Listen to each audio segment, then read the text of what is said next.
We're checking multiple updates into our newsroom tonight. First, new information in the investigation into the mass shooting that happened in Dayton Sunday morning. We now know 5 people in total were shot on North Gettysburg Avenue. Yeah, tonight we have the 911 call made, and this afternoon Dayton police gave us new insight. Jenny Borick live now. She was at that news conference where that shooting. She's now where that shooting happened. What have you learned now? Adam and Elise, I learned that police do not have any leads on a suspect, but they do believe it was one shooter who fired multiple rounds into a crowd. DPD is asking for the public's help to find out who the shooter was. At approximately 5:30 in the morning on Sunday, a woman called 911 reporting a shooting that happened on the west side of Dayton on the 1100 block of North Gettysburg Avenue. Can we please get an ambulance? We got multiple people shot right here on Gettysburg. I don't know the address. It's on Gettysburg. This man has been shot. Please call the police. Please hurry up. And generally, do we know about the people that were hurt here? We now know, Adam, that all 5 people were injured, but they are expected to survive. The victim's age ranges from 21 years old to 36.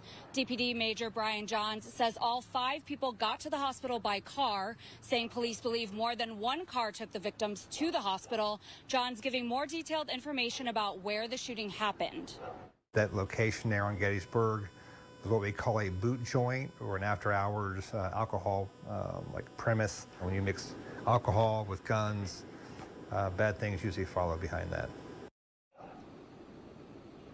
DPD is asking anyone with information on this to call Miami Valley Crime Stoppers at 222-STOP, and callers can remain anonymous. Back to you in studio. Tonight, the man charged with the murder of a pregnant woman and a teenage boy appearing in court today. Nico Cunningham Jr. now facing 8 charges, and we now know he pled not guilty. The defense filed a motion to suppress evidence in the case today. A hearing for that motion has now been set for December 2nd. Montgomery County Sheriff's Office has now confirmed a man was shot last night on Neff Road. Investigators say the man was then driven to a speedway on North Dixie Drive. Deputies were called, providing first aid until Harrison Township Fire got there, taking him to the hospital. We know that victim was shot at least once. We are still working to learn his condition. The Sheriff's Office is handling the investigation. We're learning new details tonight in the attempted robbery at the McDonald's in Xenia. We now know 28-year-old Sean Smith and 22-year-old Rebecca Shepard, who you see both of them behind me, are now facing several charges, including aggravated robbery. Now both remain behind bars tonight. An Indiana man also behind bars after the Darke County Sheriff's Office say a chase ended in a pond. It started just before 1 this morning near the intersection of State Route 49 and Hog Path Road as a routine traffic stop. Deputies reported seeing drugs in the vehicle. That's when they say the driver, now identified as 33-year-old Michael Johnson, drove off. That driver ended up losing control, crashing into a pond along Kruckenberg Road. Canines later found Johnson. He was taken into custody. He's facing tampering with evidence, failure to comply, obstruction, and resisting arrest. The Ohio State Highway Patrol releasing traffic numbers from the holiday weekend. There were 15 deadly crashes on Ohio roadways, killing 15 people, which is down, 24 from last year. 7 of those people were not wearing seatbelts during the crash. 6 of the deadly crashes were OVI related. 378 arrests total were made for impaired driving, 50 for drug-related charges. Troopers also issued 930 citations for distracted driving. Well, if you've never thought or ever thought about starting a business, now might be your chance. Launch Dayton hosting Startup Week from September 10th and the 12th. Lydia Bice spoke to the Entrepreneur Center today, shares how they inspire future business owners in our community. Lydia? That's right. So Launch Dayton Startup Week is a chance for entrepreneurs or anyone looking to start their own business to meet new people, network, or really just learn what it's going to take to make their dreams become a reality. Andy Cottrell, president of Rushlight Ventures, has been coming to Startup Week ever since it began in 2016, saying that he started to come because he just wanted to help people, but now he says it's much more than that. It's a give before you get ecosystem. So I really went into Startup Week with very low expectations of getting anything of value. But that's not what happened, which is why I've been back year after year. At Startup Week, you'll see keynote speakers and classes in classroom type settings where you'll learn things like bookkeeping, marketing, and much more. And it's not too late to sign up for Startup Week either. I've linked the registration link in the web version of this story on Dayton247now.com. Back to you. Taking a live look now from our Eco Plumber Sky Cam. Let's send things out to Chief Meteorologist Natalie Walters. Well, feeling great out here on our Watson's weather patio. Some high clouds streaming through, but it has been another really nice day. We had a cool start, fairly warm afternoon, but the nice thing about today is that low humidity that you can definitely feel as you step outside. Upper 70s across the area, though. We're at 77 in Dayton right now, 78 Troy. We have 76 in Urbana, so we are warm, but still below normal for this time of the year. Compared to where we are, compared to this time yesterday, we are a few degrees warmer, and that's the trend heading into these next couple of days. Climbing temperatures are expected, so we will see things begin to warm up across the region. So here's a look at our forecast, though, as we head into the rest of this season, because it is meteorological fall. I just wanted to show you here that our average high temperature continues to go down from 83 to 73 by the end of the month. I will let you know when we'll actually see those highs into those lower 70s coming up here in just a bit. Just into our newsroom now, former President Donald Trump pleading not guilty to new superseding federal indictments related to the January 6th Capitol riot. Special counsel Jack Smith recently reworked the election interference indictment. Trump also says he wants to be excused from appearing in person at an upcoming court hearing on Thursday. His attorneys plan to be there. It is the first court hearing before the judge since the case was paused for the U.S. Supreme Court to determine how much presidential immunity he can have. Also, just into our newsroom, the DOJ has now criminally charged a Hamas leader and several other militants in connection to the October 7th attack on Israel. It's the first effort by American law enforcement to formally take action against those behind the attack. Charges include conspiracy to murder U.S. nationals. Now, the criminal complaint also accuses Iran and Lebanon, militant group Hezbollah, of providing financial support and weapons used in the attack. U.S. officials say at least one person is expected to be brought to New York City for prosecution. A shocking statistic: 1 out of every 6 adults in the Miami Valley don't know where their next meal will come from. And now local food banks are asking for your help. Eli Burgett now live for us in studio. So Eli, what exactly are they asking for, and how are they working to already meet the need? Well, for September, these organizations are calling upon the public to take action, hunger action, that is, and you can help by volunteering and donating. The Dayton Food Bank has announced several events all throughout the month, and our local food pantries and farmers markets have already begun distributing food to those experiencing food insecurity. We distributed 18 million pounds of food last year, and we are seeing an increase in need due to inflation, due to back to school. So this month is very important to us for the community to take action. The Dayton Food Bank says that quality food is generally less accessible in the fall and winter months. And September, Hunger Action Month, is a crucial moment to receive donations. The Fairborn Fish Food Pantry kicked off their Hunger Action Month by hosting a family safety event this afternoon. And with the help of Sam's Club, they distributed food to more than 200 families. Coming up at 6:30 on Fox 45, a deeper dive into how you can help and receive food assistance during Hunger Action Month. Plus, how local organizations are calling upon the community to get involved. Back to you. Another one of the organizations at the Fairborn Fish Family Safety event was Jeff Schmidt Auto Group, who donated $5,000 in child car seats to Fairborn community members. The Fairborn Fire Department was also there to help properly install those car seats and conduct vehicle safety reviews. Various health organizations also conducted free health checkups. Fairborn Fish hopes that this event educates the public on proper child safety and how to better monitor their personal health. Democratic leaders now considering a lawsuit on how ballots can be dropped off this November, why they say the new rules are going to cause more issues. Also, Ohio State gearing up for week 2 of college football, what head coach Ryan Day says is the real big picture. Plus, I'm tracking a big warm-up on the way. How much warmer we'll get, that's coming up. You're watching Dayton 24/7 now.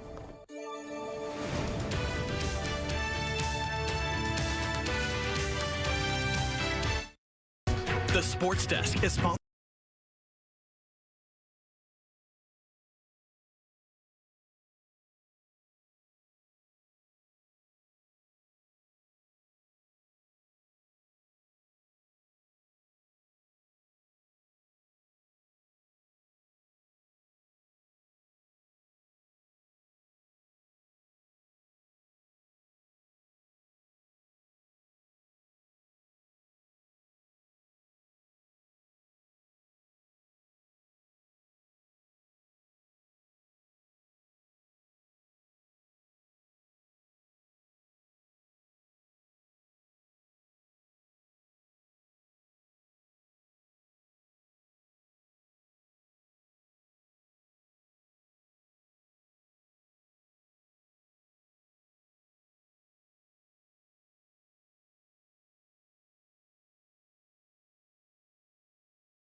Weather Window, presented by the National Weather Desk. Beneficial soaking rains have been falling over central and south Texas, including San Antonio. The pattern's going to last for most of this week. Unfortunately, too much of a good thing has led to some flooding already, stranding some motorists. Meanwhile, not a cloud in the sky this morning over parts of New England. And a true sign of fall, thick mountain valley fog. Here we see the sun rising above it near Bristol. For more content like this, like the National Weather Desk on Facebook.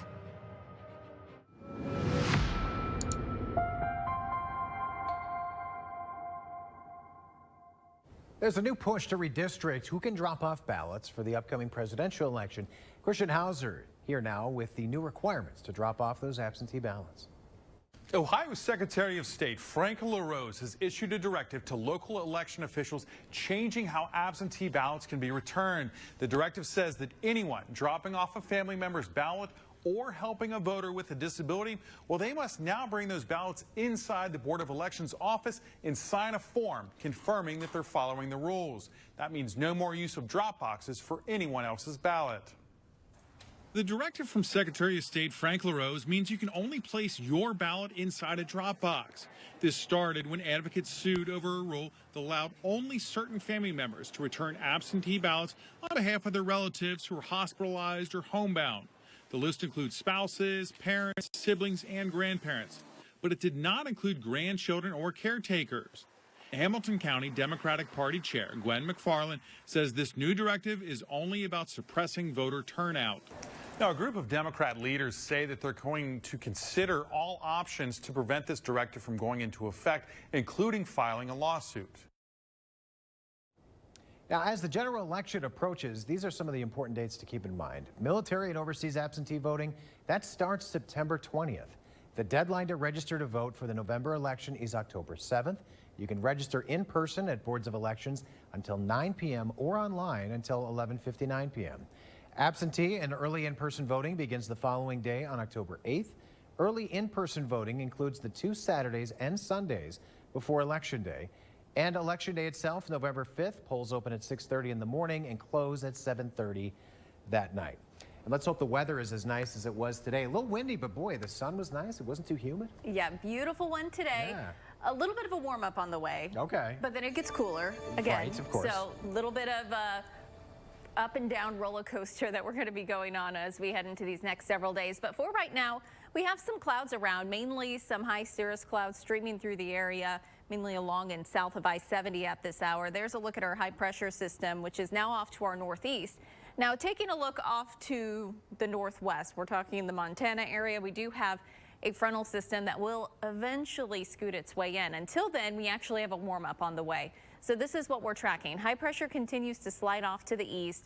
We'll see a few clouds around, but otherwise things heating up. So back in the mid 80s tomorrow, and I'm just going to go ahead and consider that hot for this time of the year. Mid 80s and then potentially some upper 80s. It's going to be pretty hot out there for our Wednesday, Thursday time frame. Still pretty warm on Friday, but that's when our cold front approaches us, and that will increase our rain and storm chances. It looks like most of the rain will hold off until late into our Friday evening, so we'll have to watch that closely for football Friday night. Either way, much cooler air slides in behind that, and I'll let you know how cool we'll get coming up. Welcome into the Bob's Discount Furniture Sports Desk. For the first time in 7 years, the Dayton Dragons, they are headed to the playoffs. We spoke with Tom Nichols, the team's broadcaster and director of media relations, about what comes next for the team. We've never been to the championship series, so if we can get through this first round against Lake County, which is a best of 3, we'll open up with game 1 at home and go on the road for games 2 and 3. If we can get through that series, we'll go to the championship series for the first time in team history and hopefully win a championship. The Dragons will host the Lake County Captains 1 week from today at Day Air Ballpark.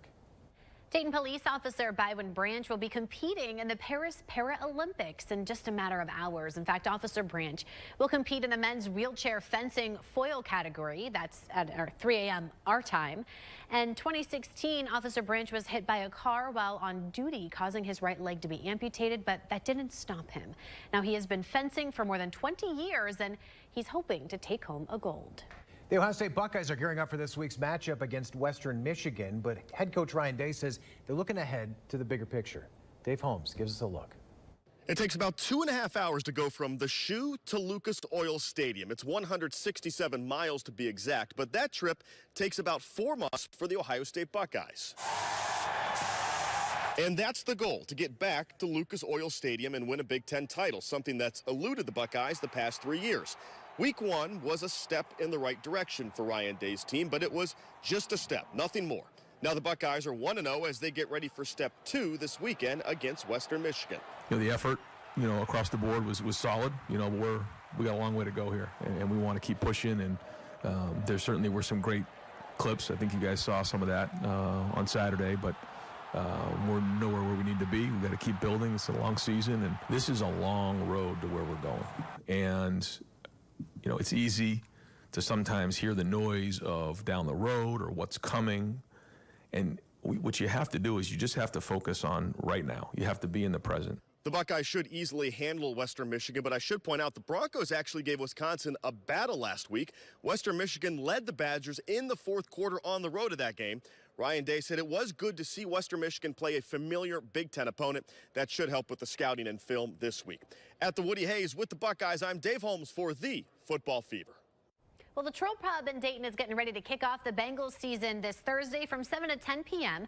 There's a special happy hour, which is going to be called Open and Orange. You can buy this T-shirt right here, the orange shirt, all the proceeds benefiting the Free Store Food Bank. Now, they're also going to be available right now at the Bengals Pro Shop at Paycor Stadium. Here's the back, just in case you're wondering. Troll Pub's event, you can also enter to win 2 Miller Lite Party Deck tickets for Cincinnati's home opener on the 8th, among some other goodies. Learn more on the Troll Pub Dayton Facebook page. Well, Thursday Night Lights back in full swing. Each week we highlight a local matchup between schools across the area. This Thursday, we're going to be up in Clark County as Miami East goes head-to-head with Northwestern. We'll be broadcasting that game over MyTV Dayton. That's 22.3 over the air, or Spectrum, Channel 24. You can also catch you up on the biggest plays that night at 10 and 11. And on your day, our morning show kicking off the football season with touchdown trivia. Every weekday, you can score a daily $100 prepaid debit card and be the $5,000 National Weekly winner. 4 complete roles, I should say. Just head to Dayton247now.com/contest. Take a short break. Not quite yet. We'll do that later. We have overall warm weather across the Miami Valley. With temperatures climbing next several days. So temperatures are going to be warming up into those mid to upper 80s even across the area, close to 90 degrees. But I've been talking about that cold front, so that will swing in on Friday, and then temperatures are going to be dropping. Highs only in the lower 70s Saturday and Sunday, and our low temperatures will be dropping into the 40s, and then notice temperatures start to climb again as we start off next week. We do have some rain in the forecast by Friday. We could use a bit more. Our latest drought monitor, which was released last Thursday, expanded that moderate drought area back into Montgomery County. Most of the area abnormally dry. Is to our south and east, extreme drought conditions for areas of southern Ohio, and in fact exceptional drought for some spots. But notice our rain chances really only Friday. Next chance for rain over these next 7 days with that cold front. Have a look at our 7-day coming up. You're watching Dayton 24/7 now.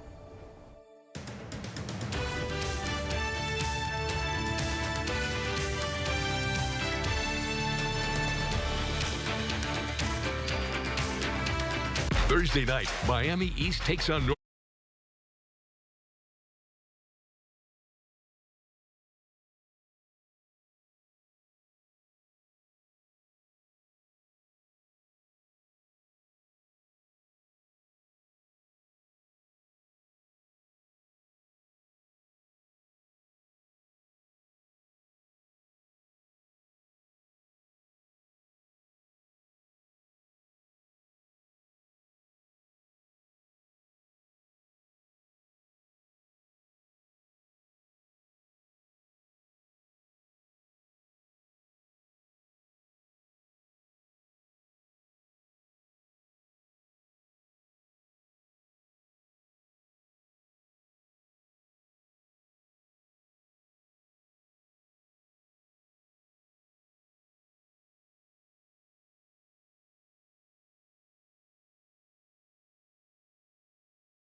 The Dayton 24/7 Now News app, brought to you by the Jeff Schmidt Auto Group. Well, heading back to school for tomorrow, it's looking pretty good for us. Temperatures across the region, they're going to be hanging out in the 50s in the morning, so another cool start to the day. You may need a light sweater or a jacket in the morning, but by no means needing that by the afternoon because temperatures climb back up into the mid-80s. Humidity still pretty comfortable though, so it'll be a warm day, slightly above normal for this time of the year, but not unbearably hot by any means. We do warm up even more on Thursday, back up close to 90. Now Friday, we are tracking the chance for some showers and thunderstorms, mainly late into the day, so we'll monitor that. And then the weekend's looking great, lower 70s back in the forecast. And then check